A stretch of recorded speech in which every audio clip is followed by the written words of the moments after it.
अर्थ व्यंजना।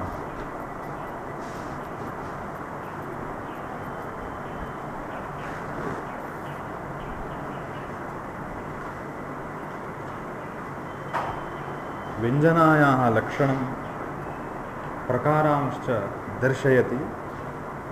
प्रथमं लक्षणं वदति विरता स्वविधाद्यासु ययार्थो बोध्यते परः सा वृत्तिर्व्यंजना नाम शब्दस्यार्थादिकस्य च।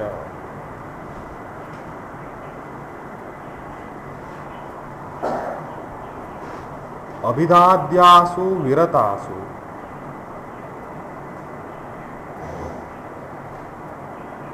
यया परः अर्थः बोध्यते शब्दस्य अर्थादिकस्य च सा वृत्तिः व्यंजना नाम भवति। ये सामान्यतः अर्थः। अभिधाद्यासु वृत्तिषु विरतासु सतीषु यया वृत्त्या परः अन्यः अर्थः बोध्यते सा शब्दस्य मनः अर्थादीनां च वृत्तिः व्यंजना नाम। अंजु आमर्दे इति कश्चन धातुः अस्ति। अंजु आमर्दे तस्मात् धातोः निच् प्रत्ययानन्तरं युच् प्रत्ययः क्रियते चेत् व्यंजना इति शब्दः वि इत्युपसर्गः अपि आवश्यकः। व्यंजना अंजु आमर्दे इति धातुः अंजति अंतः अंजन्ति वेनक्ति वेन्तः व्यंजन्ति। वेनक्ति व्यंजयति नाम प्रकटयति इत्यर्थः। अभिव्यक्तिः इत्याद्या शब्दाः प्रयुज्यन्ते अस्माभिः। अभिव्यक्तीकरणम् अभिव्यक्तं भवति अयमेव धातुः। अंजु आमर्दे वि इत्युपसर्गः युच् प्रत्ययः अस्ति वस्तुतः। व्यंजना इति स्त्रीलिङ्गे श्रूयते, अतः युच् प्रत्ययः इति स्पष्टं युजन्तस्त्रियाम् इति सूत्रेण। किन्तु युच् प्रत्ययः शुद्धस्य धातोः न भवति, निजन्तधातोः एव युच् प्रत्ययः भवति। केवलम् आसधातोः श्रन्थधातोश्च शुद्धस्य एव भवति। अन्येषां निच् प्रत्ययादनन्तरं युच् प्रत्ययः, तदा व्यञ्जनं ल्युट् प्रत्ययस्य यथा भवति तथैव ल्युट् युच्। ल्युट् प्रत्ययः क्रियते चेत् क्लीबलिङ्गे शब्दः वक्तव्यः, व्यञ्जनम् इति वक्तव्यम्, अर्थः समानः। यदि युच् प्रत्ययः स्वीक्रियते तदा स्त्रीलिङ्गे भवति व्यञ्जना इति। यथा अस्माभिः प्रतिपादनम् इत्यपि उच्यते, प्रतिपादना इत्यपि उच्यते, रचनम् इत्यपि उच्यते, रचना इत्यपि उच्यते। तत्र यत्र स्त्रीलिङ्गश्रवणमस्ति तत्र युच् प्रत्ययः अनुसन्धेयः भवति। यत्र क्लीबलिङ्गश्रवणं भवति तत्र ल्युट् प्रत्ययः।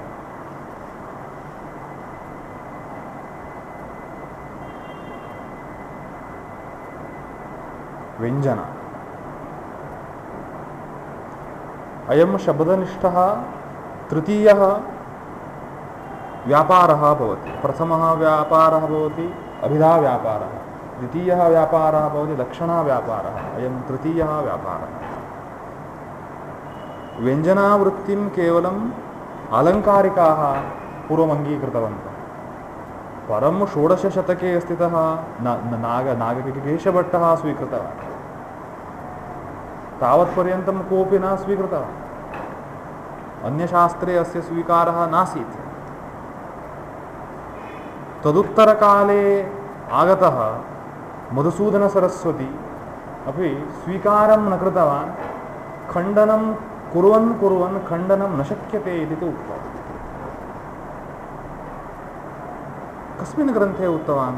वेदान्तकल्पलतिका इति ग्रन्थः अस्ति, पश्यन्तु, अस्माकं ग्रन्थालये अपि अस्ति। वेदान्तकल्पलतिका। तर्हि अस्तु नाम व्यञ्जनावृत्तिः। इति समापयति। अंगीकारं कृतवान् वा न वा इति न ज्ञायते, खण्डनं न शक्यम् इति तु उक्तवान्। पूर्वकाले तथा नासीत्, व्यञ्जनावृत्तेः स्वीकारः नासीत्। व्यञ्जनावृत्तिं ये न स्वीकृतवन्तः ते एव शाब्दबोधः इति प्रक्रियामाश्रित्य बहून् वादान् कृतवन्तः। शाब्दबोधः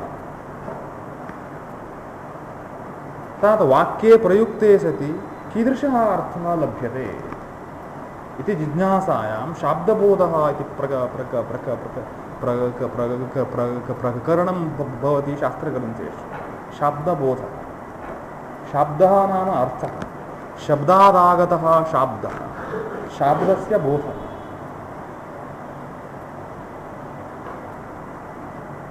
शाब्दः अर्थः।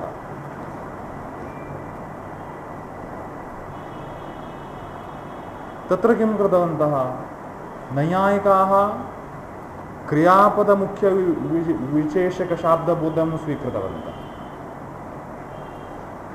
नैयायिकाः प्रथमान्तमुख्य विशेषकशाब्दबोधं स्वीकृत्य कर्ताय प्रधानः इत्युक्तवन्तः वाक्ये। अत एव रामो ग्रामं गच्छति, रामो वनं गच्छति इत्यादि वाक्ये रामकर्तृकं ग्रामकर्मकं गमनं, रामकर्तृकं वनकर्मकं गमनम् इति गमनम् अन्ते स्थितम्। मुख्यं तदेव खलु, रामकर्तृकं वनकर्मकं गमनम् इति बोधः अत्र वक्तव्यः इति वैयाकरणाः कथयन्ति। नैयायिकाः उक्तवन्तः वैयाकरणाः सम्यक् न चिन्तितवन्तः।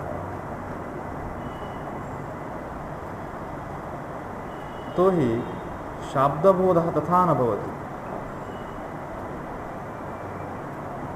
वनगमनानुकूलकृतिमान् रामः इति बोधः। रामः वनं गच्छति, वनगमनानुकूलकृतिमान् रामः।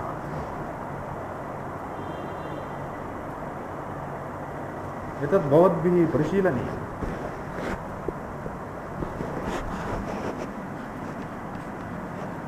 रामः ग्रामं गच्छति, रामः वनं गच्छति, वनं गत्वा परं ग्रामम् आगतम्।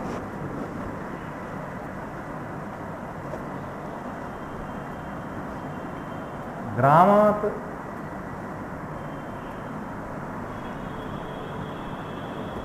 अहल्यायाः उद्धारं कृत्वा मिथिलापुरं प्रविष्टः। इदानीं ग्रामम् आगच्छति, रामो ग्रामं गच्छति। इदानीं वैयाकरणाः उक्तवन्तः रामकर्तृकं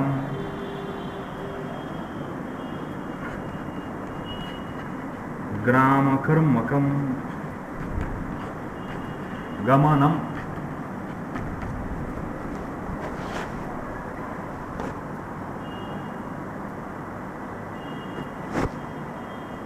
विशेष्यं किम् अस्ति वाक्ये? गमनं विशेष्यं प्रधानमस्ति।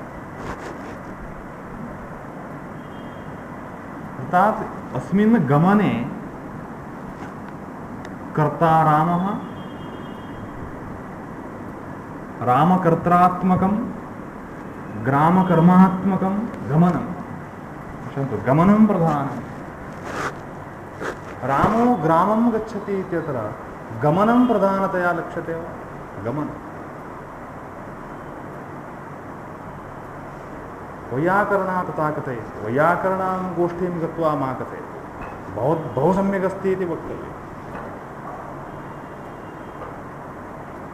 अन्यथा कुप्यन्ति। शब्दविद्या अस्ति अस्माकं, शब्दविद्या न भवति चेत् किमपि न एवं बहु किमपि अन्यदन्यद् भवति। सत्यं तथा कुर्वन्ति। शब्दब्रह्म भवति, शब्दब्रह्मणि निष्णातः परं ब्रह्माधिगच्छति इति स्मृतौ इति वदति। शब्दब्रह्मणि निष्णातः परं ब्रह्माधिगच्छति इति केन तात्पर्येण? शब्दब्रह्म नाम कः अर्थः? वेदः इत्यर्थः।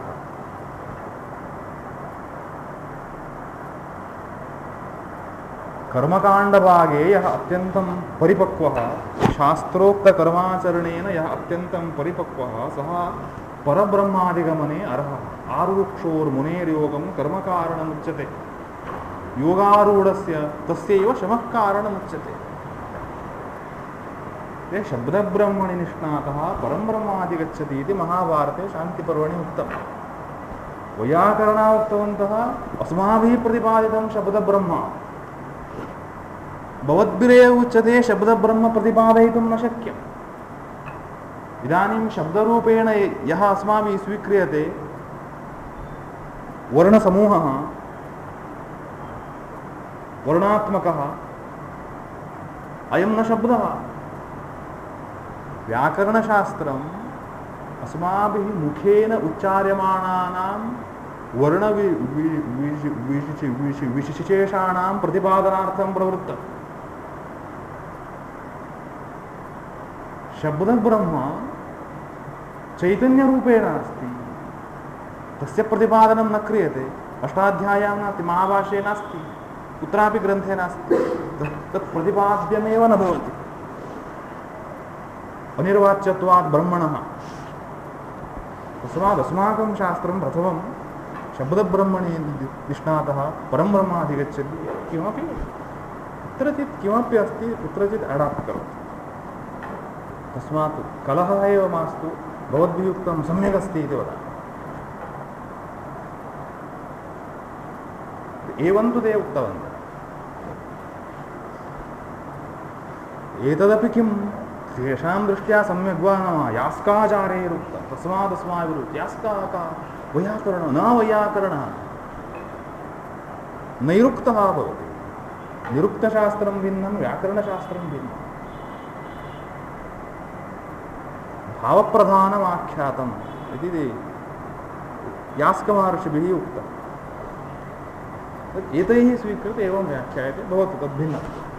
नैयायिकाः उक्तवन्तः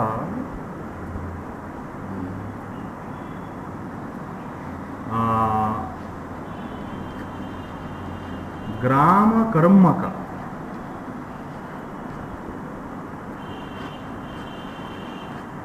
गमनानुकूल कृति आश्रयः इति अहम् अत्यन्तं सारल्येन वक्ष्यामि। ग्रामकर्मक गमन कर्ता तात्पर्यम् अहम् उक्तवान्। राम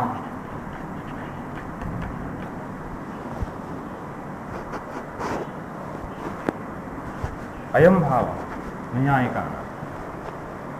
राम ग्रामकर्मक गमनकर्ता राम। इदानीं रामो ग्रामं गच्छति इति वाक्ये उच्चरिते सति कः भावः चित्ते स्फुरति? स्वाभाविकतया भवतां बुद्धौ रामः ग्रामं गच्छति।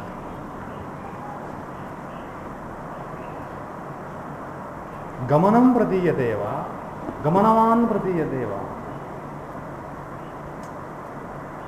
नैयायिकाः साधुभाषणाः सन्ति मम दृष्ट्या, वैयक्तिकदृष्ट्या। भवद्भिः स्वीकरणीयमिति नास्ति, भवन्तः व्याकरणं वा न्यायशास्त्रं वा अग्रे पठिष्यन्ति।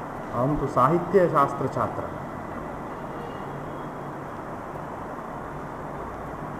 किन्तु मम वैयक्तिकदृष्ट्या तथा अस्ति। नैयायिकाः अत्र साधु वदन्ति।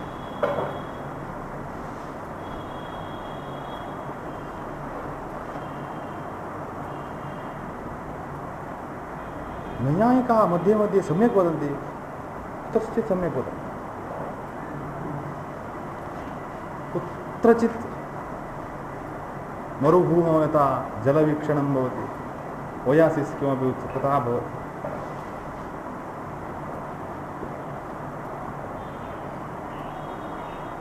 नैयायिकाः अत्र बहु सम्यक् उक्तवन्तः। साहित्यशास्त्रे जगन्नाथपण्डितः इमं पक्षं स्वीकरोति, अप्पयदीक्षितः इमं पक्षं स्वीकरोति।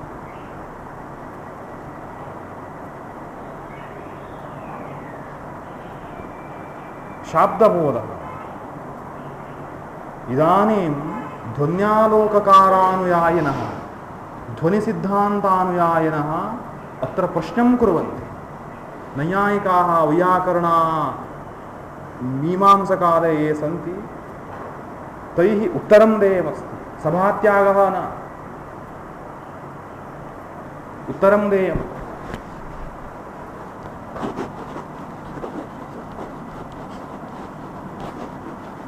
गतोस्तमर्कः शाब्दबोधः कः? नैयायिकदृष्ट्या वा स्वीक्रियताम्, इतरदृष्ट्या वा स्वीक्रियते। अर्क कर्तृक अस्तकर्मक गमनम शब्दबोध शब्द प्रयोगस्य टोटल तात्पर्य पर्यवसितार्थः ते शाब्दबोधः इति उच्यते। गतोस्तमर्कः इति यः वाक्यं प्रयुङ्क्ते सः संध्यावन्दनं कुरु इत्याकारकम् अर्थं विवक्ष्य गतोस्तमर्कः इति वाक्यं प्रयुङ्क्ते। तत्र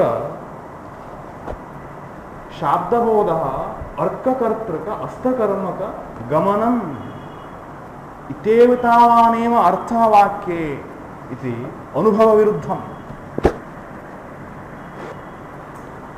यतोहि इमम् अर्थं स्वीकृत्य तत्र कार्यं न दृष्टं। गतः अस्तमर्कः इति अर्थग्रहणेन संध्यावन्दनं कुरु इत्याकारकम् अन्यमर्थं गृहीत्वा बालकः कार्यप्रवृत्तो भवति। ओ संध्यावन्दनं मया कर्तव्यम् इत्याकारकम् अर्थं गृहीत्वा कार्ये प्रवृत्तो भवति। तर्हि कार्यप्रवर्तकः यः वक्तुः विवक्षितः अर्थः वाक्यतः सः अर्थः कस्मिन् बोधे स्थाप्यते? गिद्धबोधे स्थाप्यते। कस्मिन् ब्रह्माण्डे अस्ति? शाब्दबोधे प्रदर्शयतु भवान्, शाब्दबोधे प्रदर्शयतु।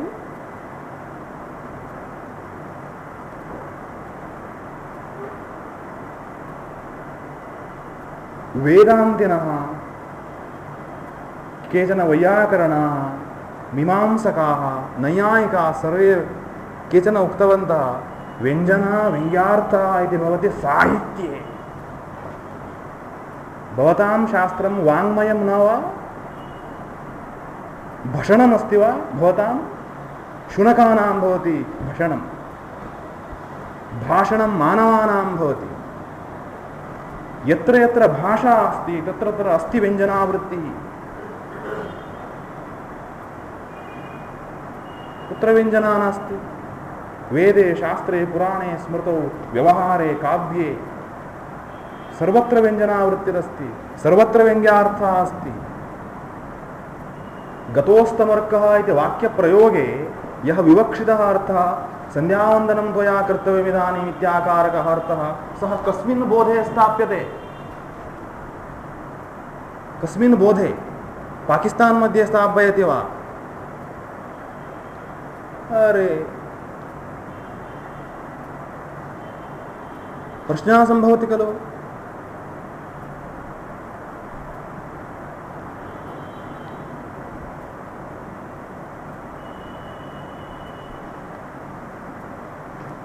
भवद्भिः किमुच्यते? नैयायिकाः भाट्टाः वो श्रेष्ठाः इति ये चिन्तयन्ति ते वदन्तु।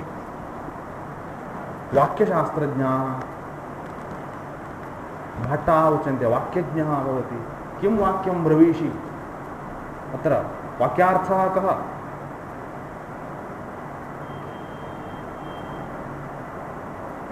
ये अलङ्कारिकाः अत्यन्तं मंदबुद्धः इति अस्माभिः चेंज करोतु, प्लेट चेंज करोतु। भाषादृष्ट्या शब्दस्य अर्थप्रतिपादनदृष्ट्या अत्यन्तं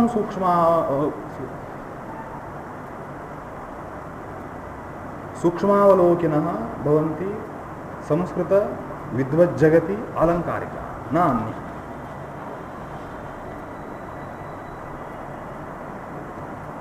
अलङ्कारिकाः यथा भाषायाः सूक्ष्मार्थं कथयन्ति तथा अन्ये न वदन्ति।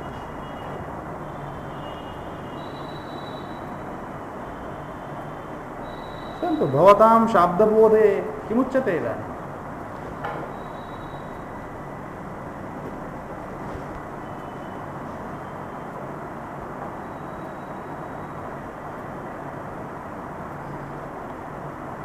अतएव ध्वनिकारैः व्यञ्जनावृत्तिः अस्ति कश्चन अन्यः अर्थः। अयं वाच्यार्थात् लक्ष्यार्थाच्च अत्यन्तं भिन्नः। तर्हि गतोस्तमर्कः इति वाक्ये प्रयुक्ते सति ध्वनिकारानुयायिनः यदि शाब्दबोधं ब्रूयुः तर्हि कथं ब्रूयुः इति प्रश्ने सति एवमपि वक्तुं शक्यम्।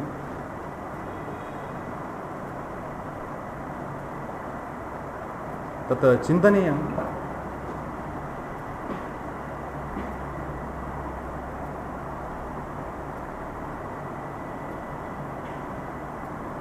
अर्ककर्तृक अस्तकर्मक गमनाभिव्यञ्जित संध्यावन्दन कार्यरूपार्थः एवं किमपि वक्तव्यम्।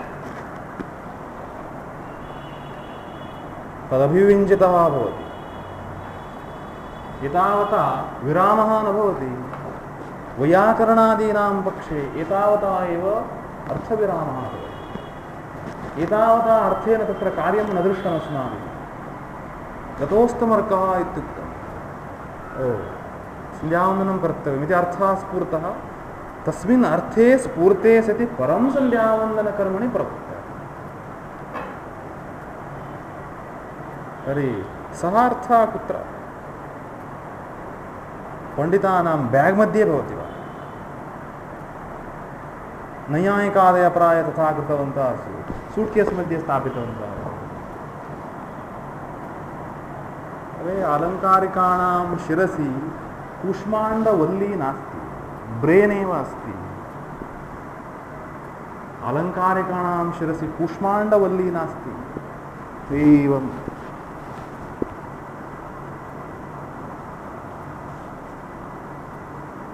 अलङ्कारिकानां प्रागल्यति चिन्तयति वा भवान्? अरे ध्वनिकारादयः सन्ति।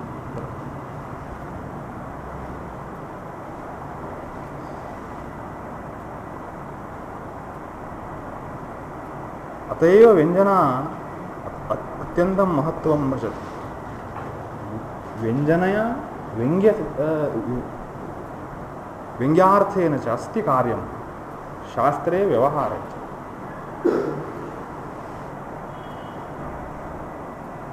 अस्य अर्थं विवृणोति, लक्षणस्य अर्थं विवृणोति दर्पणकारे शब्दबुद्धिकर्मणां विरम्य व्यापाराभावः इति नयः।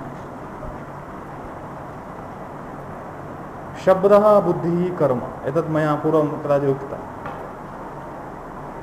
कर्म नाम यागादिकं कर्म, जपः यज्ञः इत्यादीनि कर्माणि भवन्ति। कर्माणि किञ्चित् फलं जनयन्ति। कर्मानुगुण्येन किञ्चित् फलम्। एतदावश्यकं चेत् तत्कर्म कर्तव्यं, तदावश्यकं चेत् तत्कर्म कर्तव्यम्। एवं लोके श्रूयते। एवमेव स्वर्गः आवश्यकश्चेत् कश्चन यागः कर्तव्यः इत्यस्ति। ज्योतिष्ठोमः इति अस्य नाम भवति। एवं भिन्नभिन्नयागैरपि स्वर्गप्राप्तिर्भवति। यस्य यागस्य विधौ वेदे फलं न उक्तमस्ति तस्य यागस्य फलं पारिशेष्यात् स्वर्गः इति वाक्यशास्त्रे निर्णयः कृतः अस्ति। ज्योतिष्ठोमयागं कश्चन करोति, यागः कृतः, यागानुसारेण फलं प्राप्तव्यं, सः मरणानन्तरं स्वर्गं प्राप्नोति। यागस्य फलम् अनुभोक्तव्यमेव। मास्तु इति सम्प्रति वक्तुं न शक्यम्। यागं कृतवान्, स्वर्गप्राप्तिरस्ति मरणानन्तरं, न मरणानन्तरं मम सत्यलोकः भवतु इति इच्छा अस्ति। ज्योतिष्ठोमयागः त्वया कृतः, स्वर्गलोकः एव प्राप्तव्यः। इदानीं मास्तु इति वक्तुं न शक्यते। न सत्यलोकः अपि मास्तु स्वर्गलोकः अपि मास्तु इत्यपि वक्तुं न शक्यम्। अवश्यम् अनुभोक्तव्यम्।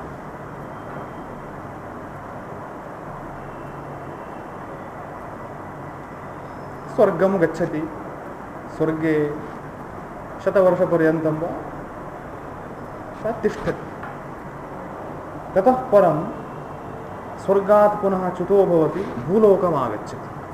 एवं त्रयीधर्ममनुप्रपन्नाः गतागतं कामकामा लभन्ते। गमनागमनं कुर्वन्ति, ते तं भुक्त्वा स्वर्गलोकं विशालं क्षीणे पुण्ये मर्त्यलोकं विशन्ति। अस्ति खलु एवम्? एवं त्रयीधर्ममनुप्रपन्नाः। त्रयीधर्मः नाम यागधर्म, कर्म,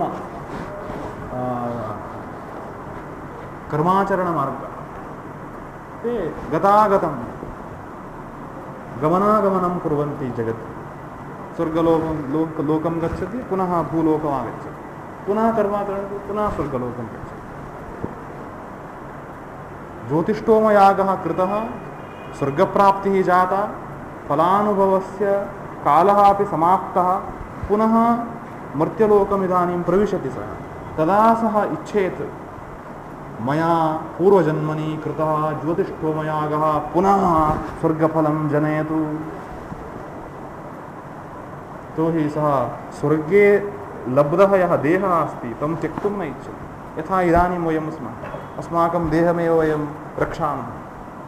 सर्वोऽपि जन्तुः तथा करोति अभिमानात्। मशकः अपि तथैव करोति, मम देहः सम्यक् इति करोति। पिपीलिका, मशकः, सूकरः, मम देहः सम्यक् अस्ति इत्येव चिन्तयति अभिमानात्। स्वर्गस्थितः अपि तथा चिन्तयेत्। तदा किं चिन्तयेत् अयम् ऐडिया सम्यक् भवति अस्य? यागस्तु कृतः अस्ति, पुनः फलं जनयति। एवं वक्तुं न शक्यम् इत्यर्थः। पुनः फलम्, एकवारं फलम् उत्पाद्य निष्पाद्य यागरूपं कर्म विरमति, पुनः फलं न उत्पादयति। पुनः फलम् आवश्यकं, तर्हि यागः कर्तव्यः।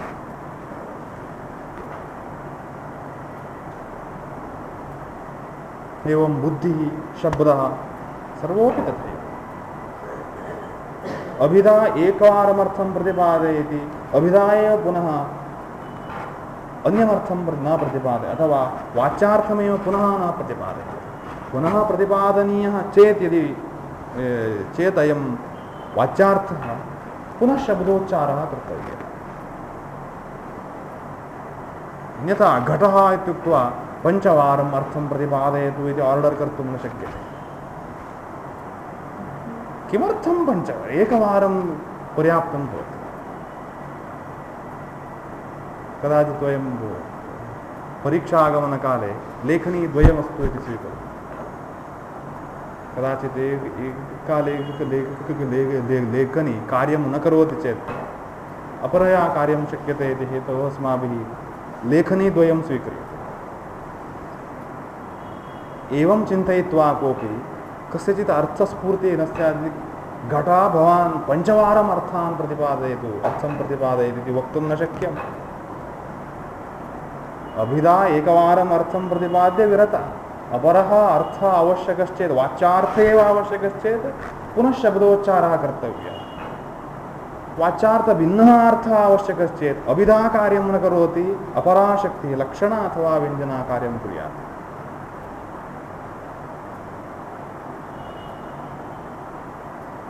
अत एव विरता स्वविधाद्यासु, अभिधा तात्पर्यं लक्षण इति तिस्रः वृत्तयः। अभिधाद्यासु इति प्रयोगः अत एव। तात्पर्यं परस्परसम्बन्धं प्रतिपादयति इति अस्माभिः पूर्वं दृष्टमासीत्। पदार्थानां सम्बन्धं परिकल्पयति तात्पर्यवृत्तिः। नूतनम् अर्थं न प्रतिपादयति, उपस्थापितानाम् अर्थानां संयोजनमात्रं करोति तात्पर्यवृत्तिः। अभिधा तात्पर्यं लक्षण इति वृत्तित्रयं तासु स्वं स्वं कार्यं कृत्वा विरतासु इत्यर्थः। एषः किं विवृणोति? शब्दबुद्धिकर्मणां विरम्य व्यापाराभावः इति नयेन अभिधालक्षणतात्पर्याख्यासु तिसृषु वृत्तिषु स्वं स्वम् अर्थं बोधयित्वा उपक्षीणासु सम्यगुक्तम्। शब्दबुद्धिकर्मणां विरम्य व्यापार अभावः, विरम्य पुनः प्रतिपादनक्रिया नास्ति, विरामात् परं पुनः प्रतिपादनक्रियायाः अभावः इति नयः सिद्धान्तः स्वीकृतः अस्ति शास्त्रे। तेन किं भवति, अभिधा लक्षण तात्पर्यनामिकाः तिस्रः वृत्तयः, अभिधा लक्षण तात्पर्याख्यासु, आख्या नाम नाम इत्यर्थः, अभिधा तात्पर्य लक्षणा नामिकासु तिसृषु वृत्तिषु स्वं स्वम् अर्थं बोधयित्वा उपक्षीणासु, भावसप्तमी प्रयोगः अस्ति अत्र। अभिधायाः स्वार्थः वाच्यार्थः, लक्षणायाः स्वार्थः लक्ष्यार्थः, तात्पर्यस्य स्वार्थः वाक्यार्थः। एवं अर्थः स्वं स्वम् अर्थं बोधयित्वा विरतासु उपक्षीणासु यया अन्यः अर्थः बोध्यते, अन्यः एव अर्थः, अयं न वाच्यार्थः न लक्ष्यार्थः न वाक्यार्थः, अयं वाक्यार्थः, रामकर्तृकं ग्रामकर्मकं गमनम्, एतस्मादपि भिन्नः अर्थः। यया अन्यः अर्थः बोध्यते सा शब्दस्य अर्थस्य च शब्दस्यार्थादिकस्य च इति कारिकायाम् उक्तवान्। सा शब्दस्यापि वृत्तिः अर्थस्यापि वृत्तिः, तथैव शाब्दी व्यञ्जना आर्थी व्यञ्जना इति प्रकारौ अग्रे उच्यते। शब्दस्य अर्थस्य प्रकृतेः प्रत्ययादीनामपि अस्ति सा वृत्तिः।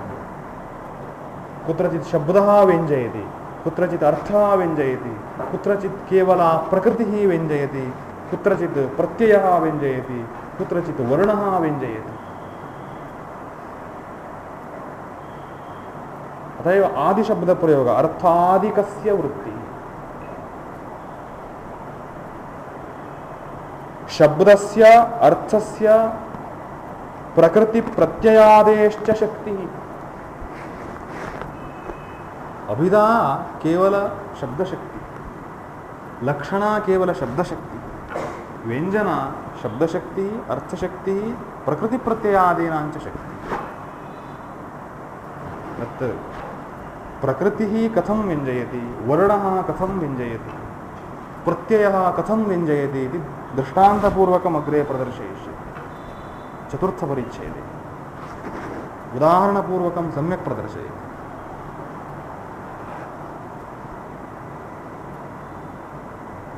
सा शक्तिः व्यञ्जनम् इत्यप्युच्यते, ध्वननं, गमनं, गम्यते, गम्यते इति प्रयोगः। एषः अर्थः गम्यः, एषः अर्थः व्यङ्ग्यः, ध्वन्यते इत्यर्थः। गमयति, ज्ञापयति इत्यर्थः। एषः अर्थः गम्यते, एवं शास्त्रग्रन्थे प्रयोगः भवति। गम्यते नाम व्यज्यते, तथैव गमनं, प्रत्यायनं, प्रत्याययति, प्रत्याययति नाम व्यञ्जयति, प्रत्यायनम् इत्यादि व्यपदेश विषया व्यञ्जनानाम शक्तिः अस्ति। सा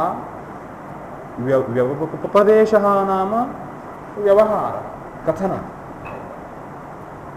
व्यञ्जना इत्यपि कथनार्हा वृत्तिः अस्ति एषा, ध्वननम् इति कथनार्हाप्यस्ति, पुनः गमनम् इति कथनार्हा अस्ति, प्रत्यायनम् इत्यादि शब्दैः व्यपदेश्य वक्तुम् अर्हा व्यञ्जनानाम वृत्तिः।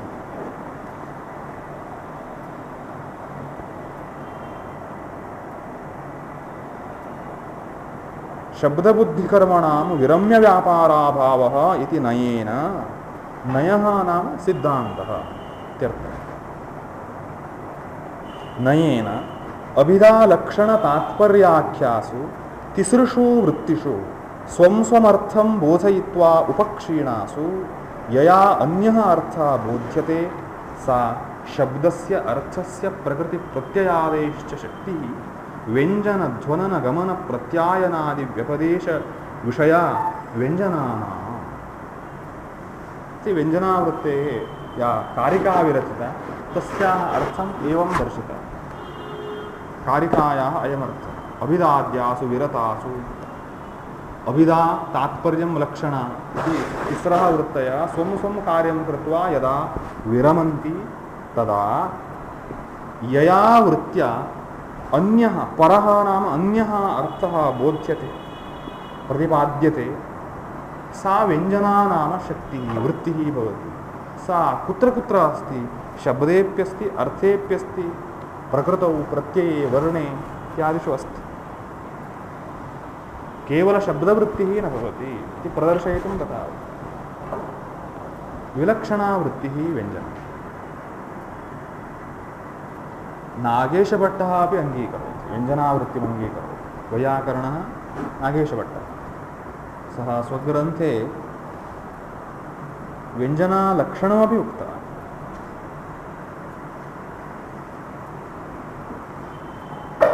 अन्येन नैयायिकादयः न स्वीकरोति जानन्ति वस्तुतः ओ सम्यगस्ति उक्तं सम्यगस्ति इति जानन्ति किन्तु अङ्गीक्रियते चेत् मानभङ्गः भवति पुनः अस्माकं पूर्विकाः न उक्तवन्तः पूर्वग्रन्थकाराः न उक्तवन्तः अस्मान् न अङ्गीकुर्मः भवान् कलिङ्गदेशं प्रति कथमागतवान् ट्रैन् यानेन आगतवान् ट्रैन् यानेन आगन्तव्यमिति कः पूर्वग्रन्थकारः उक्तवान् अरे नैयायिक भवतः युक्तिम् अस्माकं पुरस्तात् मा प्रदर्शयति पूर्विकाः न उक्तवन्तः ट्रैन् यानेन आगन्तव्यम् एवं कृत्ताधरणीयं कः उक्तवान् सर्वं पूर्वग्रन्थस्थमेव अङ्गीक्रियते वा यद्यत् साधु यद्यद्युक्तं तत्तदङ्गीकरोतु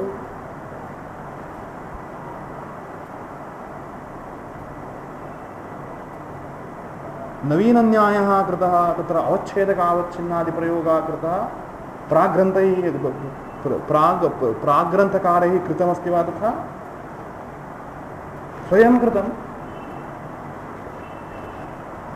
वैशेषिकशास्त्रं न्यायशास्त्रं च एकत्र एवं स्थापयित्वा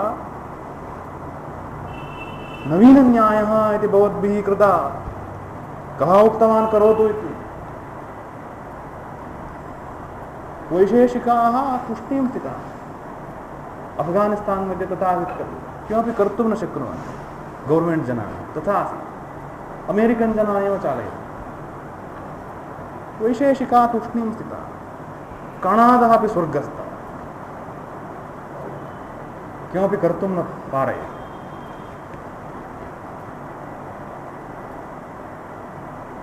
पूर्वग्रन्थकाराः न अङ्गीकृतवन्तः इति कारणं मा वदतु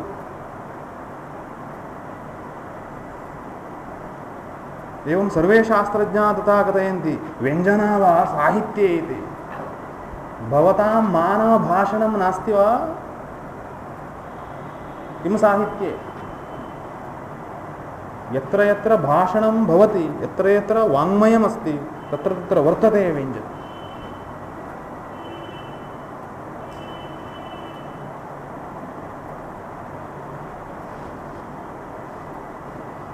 इदानीं प्रकारान् दर्शयेत्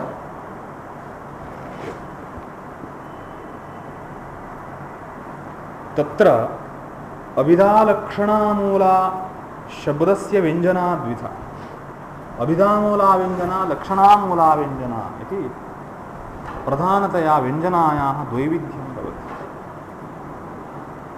अभिधा मूलं यस्याः सा अभिधा मूला लक्षण मूलं यस्याः सा लक्षणामूला व्यञ्जना अभिधामूला व्यञ्जना लक्षणामूला व्यञ्जना एतस्य मर्म इत्थमस्ति यत्र अभिधातः वाच्यार्थः स्वीक्रियते ततः परं व्यङ्ग्यार्थः यदि भवति तर्हि तत्र अभिधामूला व्यञ्जना अस्ति इत्यर्थः।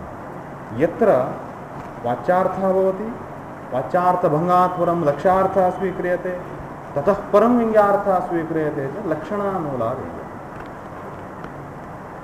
गतोस्तमर्कः इत्यत्र वाच्यार्थः स्वीकृतः सूर्यः अस्तं गतवान् सत्यं तत्र मुख्यार्थभङ्गप्रसङ्गः नास्ति वास्तविकत्वात् सूर्यः अस्तं गच्छन् अस्ति एव मुख्यार्थबाधः नास्ति किन्तु सन्ध्यावन्दनं कुरु इति अर्थः स्वीक्रियते तर्हि तत्र अभिधावृत्तेः कार्यात् परमेव व्यञ्जनावृत्तिः कार्ये प्रवर्तते तस्मात् अभिधामूला व्यञ्जना। गतोस्तमर्कः इत्यादिषु गङ्गायां घोषः इत्यादिषु गङ्गायां घोषः गङ्गातीरे घोषः इति लक्ष्यार्थे स्वीकृते सति ततः परं शीतत्वपावनत्वादयः अर्थाः प्रतीयन्ते तेषामर्थानां प्रतीतिः व्यञ्जनावृत्त्या इति अस्माभिर्दृष्टं तर्हि तत्रत्यः व्यङ्ग्यार्थः लक्षणामूलव्यङ्ग्यार्थः सा व्यञ्जनावृत्तिः लक्षणामूला व्यञ्जना। लक्षणावृत्तेः कार्यात् परं व्यञ्जनावृत्तिर्भवति चेत् लक्षणामूला व्यञ्जना अभिधावृत्तेः परं व्यञ्जनावृत्तिः कार्यं करोति चेत् अभिधामूला व्यञ्जना। कथञ्चिदपि भवितुमर्हति कदाचित् साक्षादेव व्यञ्जना भवति अभिधा व्यञ्जना एव साक्षात् कदाचित् अभिधा लक्षण व्यञ्जना तस्मात् द्वैविध्यम् अभिधामूला व्यञ्जना लक्षणामूला व्यञ्जना।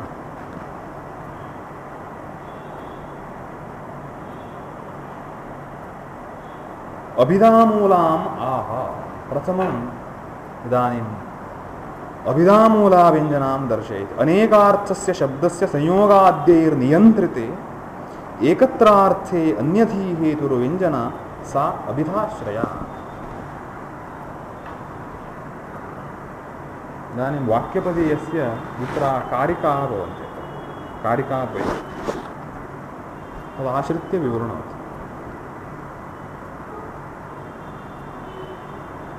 यत्र अनेकार्थः शब्दः भवति नानार्थयुक्तः शब्दः यथा हरिः इति शब्दः हरिः इति शब्दस्य बहवः अर्थाः अथवा गौः इति शब्दः तस्य बहवः अर्थाः भवन्ति।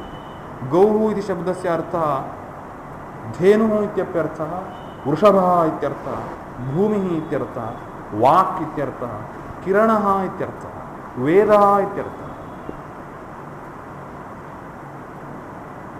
नानार्थशब्दाः सन्ति एव। अनेकार्थः शब्दः अनेके अर्थाः यस्य सः अनेकार्थः शब्दः अनेकार्थस्य शब्दस्य संयोगादिभिः संयोगादि अंशाः सन्ति प्रकरणं प्रसङ्गः इत्यादयः अंशाः सन्ति तैः अर्थस्य नियन्त्रणं भवति